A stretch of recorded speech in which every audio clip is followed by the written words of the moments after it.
Magkaiba yung private relationship sa secret relationship. Teka lang, baka nalilito kayo. Alam nyo bang maraming couple na mas pinipili nila ang private relationship? Alam nyo ba na napakaswerte nyo kung mapipili yung partner respetuhin yung privacy nyo? Bakit sa tingin nyo? Sa mundong punong-puno ng social media, sobrang open na lahat. Halos lahat gusto nating i-public. To the point na yung feelings natin minsan kapag nagagalit tayo, inilalabas na kagad natin sa social media. May mga couple dito na nag-aaway sila. Meron silang hindi pagkakaunawaan na umaabot sa punto na magpo-post sila ng kung ano-anong status sa social media.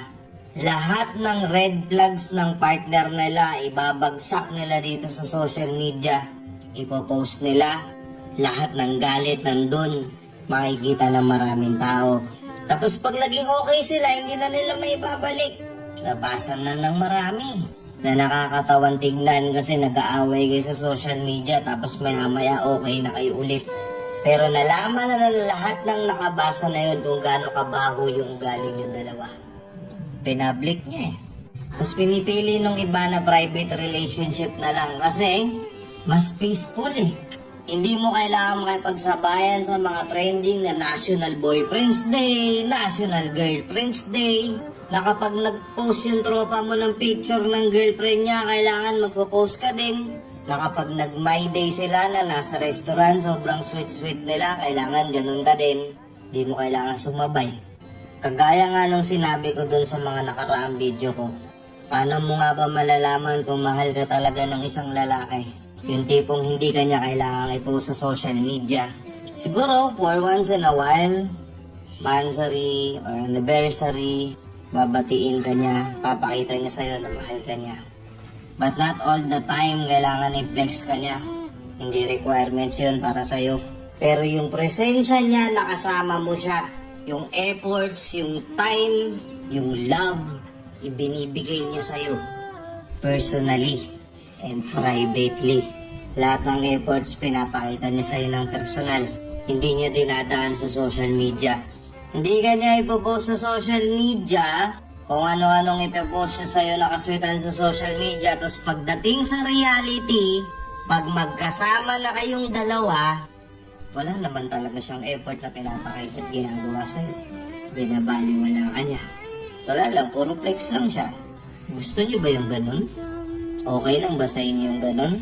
Maraming mas may gusto ng private relationship kasi ayaw nilang pinapakilaman yung relasyon nila. Sa mundong napakaraming chismoso-chismosa. Sa mundong maraming mga mata na nakaabang sa inyo, mas gusto na lang nilang i-private na lang yung relationship nyo. But being in a private relationship doesn't mean that you have to be in a secret relationship. Magkaiba yun. Baka tinatago ka na niya. Baka akala mo private relationship pa pero halos wala na talaga siyang pinapakita. Baka sinisikreto ka na niya.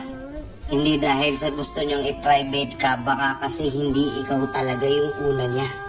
Baka may iba na. Magkaiba yun. Pero kayo ba kung tatanungin ko kayo, ano mas pipiliin niyo? Yung every time na ima-My Day kayo, i-story kayo, halos araw-araw may post, i-share, itatag kayo, kailangan nandun kayo. And then in reality, wala naman talaga siyang pinapakitang efforts, hindi siya nagbibigay sa'yo ng kahit anong signs of love ng time.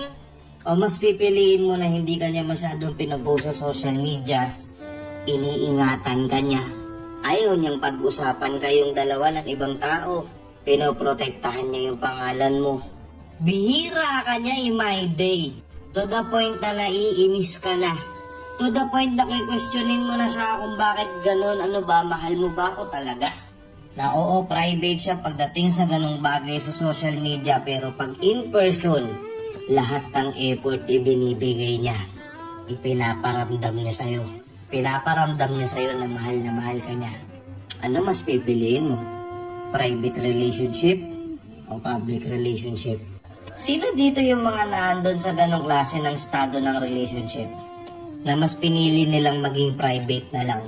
Na oo, minsan di kayo pinopost, di kayo piniplex, pero pag may away kayo sa inyo lang dalawa, Hindi nyo kailangan magparinigan sa social media. Ni hindi alam ng mga kaibigan nyo na nag-aaway ba kayo? Nagtatalo ba kayo? Ayaw nyo pinakikilaman kayo ng ibang tao. Mas masarap pag ganun, di ba? Nagets nyo yung punto? Uulitin ko. Private relationship is different from secret relationship.